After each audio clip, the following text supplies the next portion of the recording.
Hey guys and gals, Never here from Drakewing Gaming. It's me on Twitter, the Gaming Dragon. Today I'm coming back at you with another Let's Play episode of No More Future. Alright, let's go ahead and jump right back in, shall we? Alarm chain, you were up, and let's go. Alright.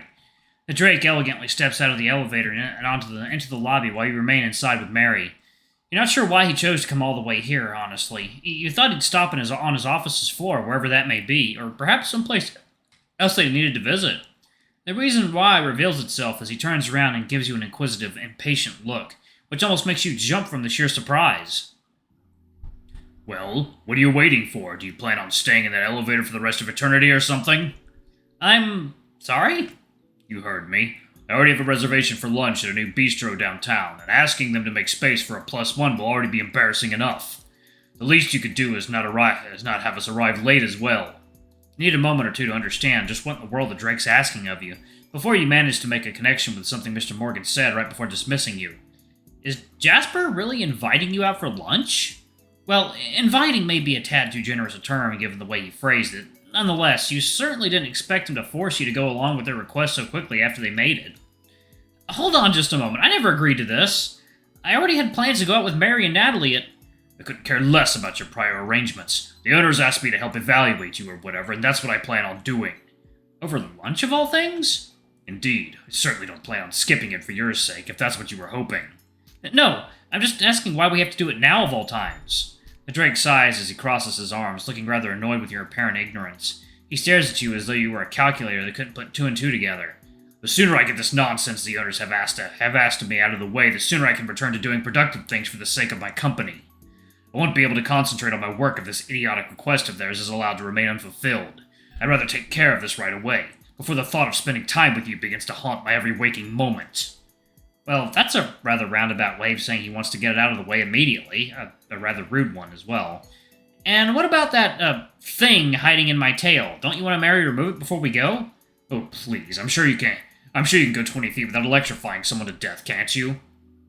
All of a sudden, he doesn't seem anywhere near as bothered by that illegal weapon he was so vehemently against earlier, his outrage replaced by nothing more than sheer annoyance at the circumstances. If nothing else, Jasper sounds quite adamant about having this little get-together as soon as possible, and you doubt there's anything you can say to dissuade him. You turn to face the scientist, a pleading look in your eyes. You lower your tone of voice so as to try and keep the Drake out of your conversation. Is there any way I could avoid this? Judging from how the awkward-looking feline is tiptoeing around the subject while hanging in the elevator, you probably can't. As much as I'd like to whisk you away, the last thing you want right now is to give Jasper more ammunition against us. It'd look bad if I prevented him from fulfilling his grandfather's request in the name of a casual lunch between friends. Besides, the sooner you get it out of the way, the sooner you two can go back to doing, well, literally anything else, really.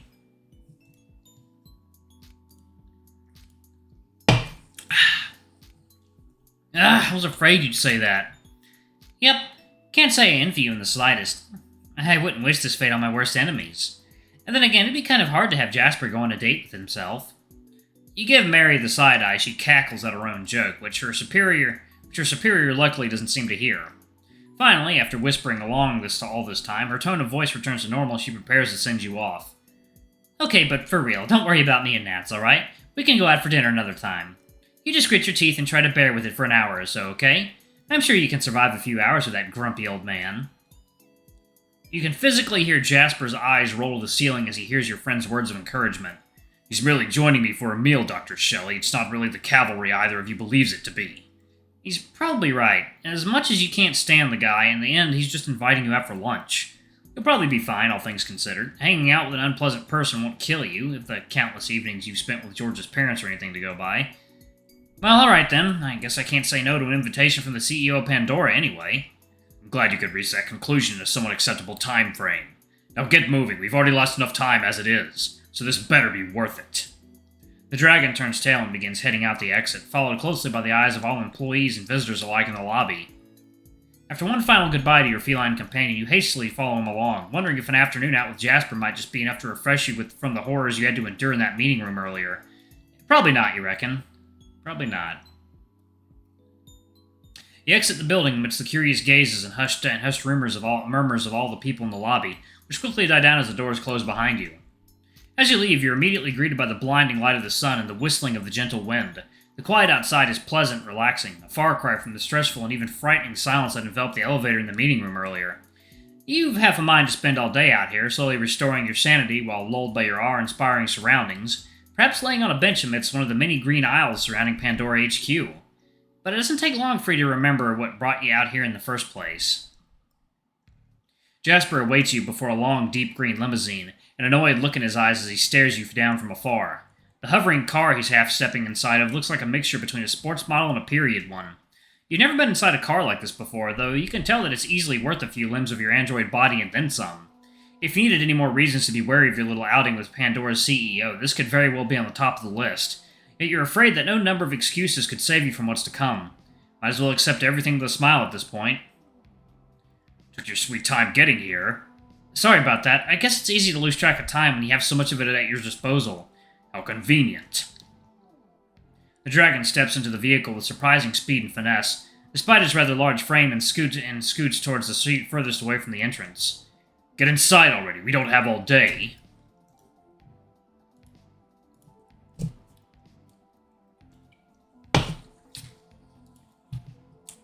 In fact, the less time we have, the better. Begrudgingly, you step into the limousine with a sigh, already not looking forward to the afternoon that awaits you. All you can think about is how much Mary's going to owe you once all is said and done. Outside the windows, you can see the city sprawling before your eyes in all its magnificent glory. Traveling through the streets on a hovercar is quite a different experience compared to a regular one. Without the wheels underneath bumping you up and down as you go, it almost feels like riding a much slower mag train. Nonetheless, it is quite pleasant to view a new relay like this, comforting even. Definitely more than your other alternative. The Drake has been staring at you ever since you first stepped into the car, though he's yet to speak a word. You're not sure whether he's lost in thought or simply wants to seem as though he is. Instinctively, you try to engage him in conversation, if nothing more to pass the time. I've never been on a vehicle like this before. Well, aside from a mag train, anyway. How does it even fly like this? Aren't you capable of simply looking it up on your own? Well, so much for pleasantries. I could, but I think it's more fun to ask. The dragon raises a suspicious eyebrow at your statement, but ultimately decides to respond as he calmly stares outside the window. If you must really know, there are hundreds of thousands of magnetic rocks hidden just beneath the surface of the road. Though small, they emit a potent electromagnetic charge, the same polarity as the bottom of this hovercar. And the car stays afloat thanks to the two magnetic fields bouncing off of each other? Precisely. This is also why this vehicle cannot fly, as you claimed earlier, but merely float a small distance away from the road. Those many magnets are powerful, but not that powerful. I see, so that's how it hovers above the ground. You really know a lot about this. You asked, and I provided. There's no reason to act so shocked. Or are you surprised that I actually rose to your provocation? Provocation? I was just asking a question. And I am surprised. From what I've gathered earlier at the meeting, you're more into business, finance, and all that kind of stuff, and yet you sounded almost like a scientist just now. Almost like Mary, rather, but considering how prone to anger the Drake seems at present, you prefer not to make any unfortunate comparisons when you can avoid it. It comes with spending enough time surrounded by such people. For better and for worse, you're bound to pick up some things over time. That's true of any environment, not merely my own. After that, the dragon returns to his quiet brooding on the other side of the car, either unsure how or unwilling to continue the conversation. A little disappointed with your shorter than expected conversation, you decide to take a brief look outside the window, trying to distract yourself. You've barely moved 2 neighborhoods since this conversation began, and your destination, whatever it is, doesn't seem anywhere near. The fault, of course, lies with the packed streets all around you, full to the brim with bustling people, looking forward to a warm meal and maybe some weekend fun. Traffic truly is the great equalizer. Everybody stuck in it is equally frustrated. Aren't you supposed to be asking questions to me and such right now? That can wait. We haven't reached the restaurant yet, and I'd rather not ruin my meal by starting an argument with you before I even get to enjoy it. Still as grumpy as ever, it seems. If his goal is to sour your mood even further, he's definitely succeeding.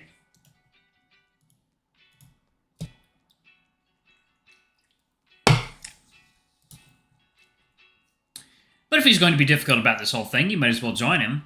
Not having a good day, are we? If looks could kill, you'd be nothing more than ashes on your seat right now. You know, if it wasn't certain you didn't have a life, I'd ask if you had a death wish. Instead, you're merely a robot, perfectly aware of the freedoms he enjoys, of the protections he enjoys, rather. But I wouldn't be so confident if I were you, not while we sit but a few feet apart. If Jasper's trying to intimidate you, he's quite close to succeeding. But you've seen what he looks like when he's really angry now, and this is nothing by comparison. Or perhaps you're simply so shook from this morning's events that you can't bring yourself to care all that much. What, you think a normal person would be talking to you this way? I would imagine a normal person would have something called common sense, correct? What about Mary? Yes, what about that deranged, immoral, opportunistic lunatic? Is that truly your reference for how normal people act? He has a point, as needlessly rude as it is. Touché. So you claim. Alright, this is getting a tad annoying even by your standards. It's getting tougher and tougher to put all his negativity behind you every time he opens his mouth. Is this what Mary has to deal with every day? No wonder she views and speaks of her boss so negatively. But you aren't going to endure his rudeness any longer. If you have no choice but to hang out with this man, you might as well confront him about his behavior directly. Can you just give it to me straight already? Why do you even hate me this much? The dragon appears at first a bit stunned by your sudden interjection, then furious at your insolence. He makes as if to threaten you over your bold choice of words, but he ultimately relents, sensing it to be a pointless endeavor. Instead, he goes the opposite way in order to oppose you. Why? Where do we even begin? Shall we start with what happened on Thursday, or would our short meeting yesterday had better help jog your memory? Come on, we both know that's not really what ticks you off about me. The dragon sits still upon hearing your rebuttal, surprised by your resolute statement. I could tell from the very moment I met you, and what I heard today only reinforced that theory. You told the owners you were bothered by my actions the past few days, by the weapon hidden in my tail. Yet here you sit, totally unfazed as though none of this really matters to you. You can come clean and admit it already. You began to despise this project long before you heard of what happened with his police officers. No, long before I became a synthetic. My only question is, why? Jasper's stare only grows angry as he stills himself to answer, the bones in his fists cracking as he tightens them against one another. Because you were never turned into a synthetic to begin with. You were created, not born, and the person you claim to be has long since left this world. It might shock you to learn this, but people do indeed die when they are killed, and Isaac, whoever he was most definitely killed. By the very scientists you confide in and revere. If you didn't know already that Jasper thinks the transition is a sham, this would be your waking call. But you already had no doubt in your mind about that, and so something else he said catches your attention instead. Revere? What do you even think my relationship with Mary's like? That she's some kind of goddess I mindlessly worship or something? Well, I'd be surprised if that weren't the case, considering how much she shields you from any and all criticism, and how eagerly you accept her aid. That's more than a little extreme. I'm sure you rely on and trust her quite a bunch, but only because she's one of the few people you have left that genuinely cares about you. Maybe the Drake thinks you're only this way with her because she made you or whatever, but that couldn't be further from the truth. We're friends. I trust in her because she believes in me and treats me well. If you were anything like her, I'd probably feel a lot better hanging around you too. Is that an attempt at convincing me that you're a real person by chance? It's my way of getting you to stop acting like a child for 5 seconds. You're not sure when you decided to sound so angry with the man sitting only a few feet apart from you, but your rough choice of words clearly had an impact on the CEO. Now's your time to say something that won't get you killed in retaliation.